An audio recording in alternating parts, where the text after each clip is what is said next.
Got a different video for you, or at least a different type of video. Normally, as you guys know, I do stuff on farming and cutting wood and rental houses. But have just about had enough of this Ballad stuff.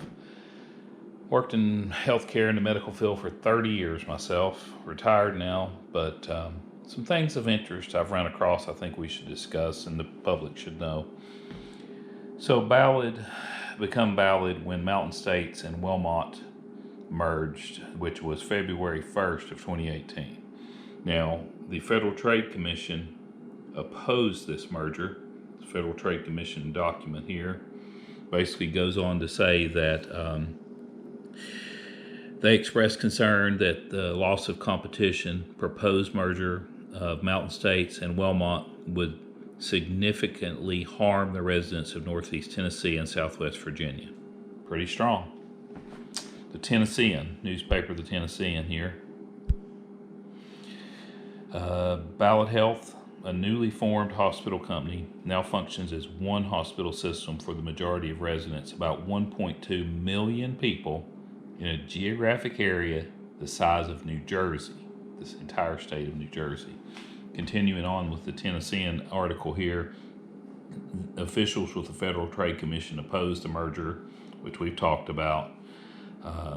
Basically, it can limit the patient choices, cut services, raise prices, and diminish quality. Now, the merger happened anyway. Why? Now, this is a Tennessean, it's not me.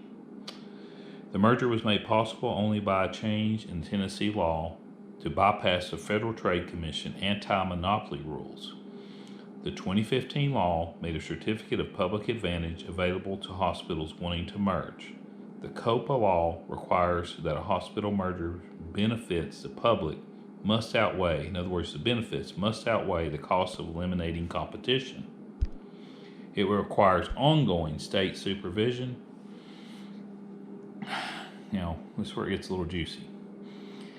State Senator Rusty Crowe of Johnson City sponsored legislation making the COPA possible. COPA possible, okay? He made it possible. Crowe served as a paid consultant to Mountain States Alliance when he brought the legislation, and he remains a paid consultant to the newly formed Ballad Health.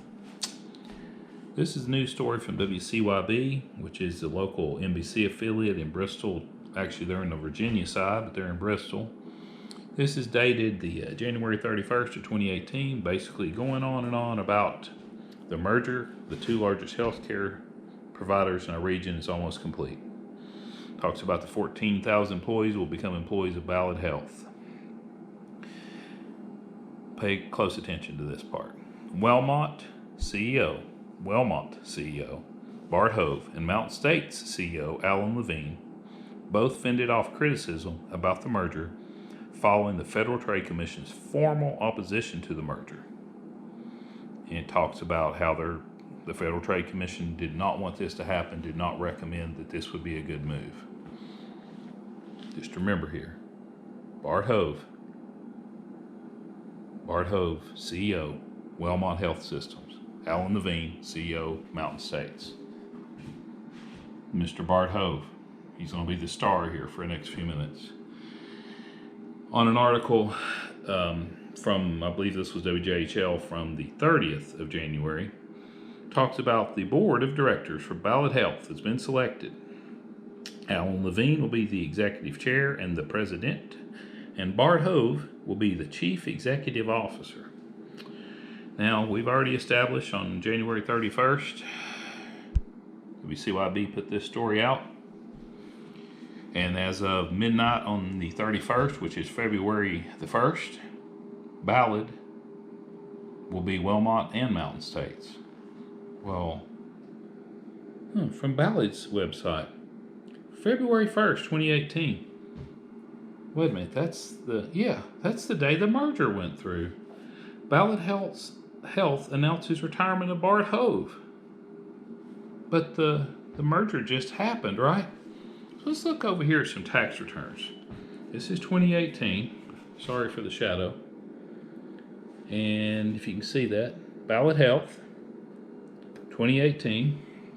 Now we've established Mr. Hove left February 1. He basically worked 1 month.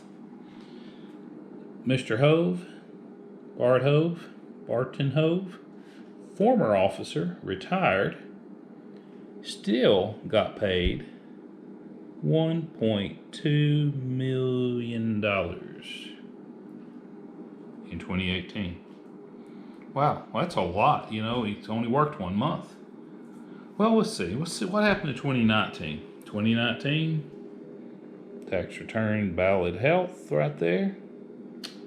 Mr. Barton Hove, $980,000. We've already established he left February of 2018. So he got paid over $1 million in 18, almost $1 million in 19. How is this possible? Well, Mr. Hove got a Rabbi Trust. We'll go into that in just a minute. WellMont Health System established a Rabbi Trust. Now, this is deep in their tax returns, okay? Established a Rabbi Trust to benefit Mr. Barton Hove, former president and CEO of WellMont Health Systems. Mr. Hove terminated his employment with WellMont Health System effective January 31st.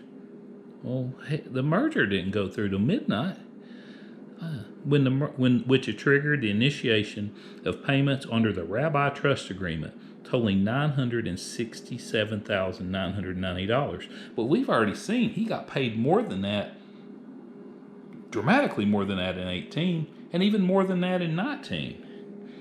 But it goes on to say that under this agreement, Mr. Hove will be paid monthly, $80,633.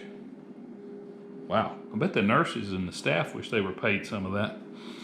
So what is a Rabbi Trust? Well, as the name implies, the first Rabbi Trust was set up by a Jewish congregation that wanted to support the rabbi financially after he retired. Okay, they got an approval letter from the IRS. The IRS called it a Rabbi Trust from that point on. But let's go a little deeper. This is from a legal firm I researched on. The Rabbi Trust, why should you establish a Rabbi Trust?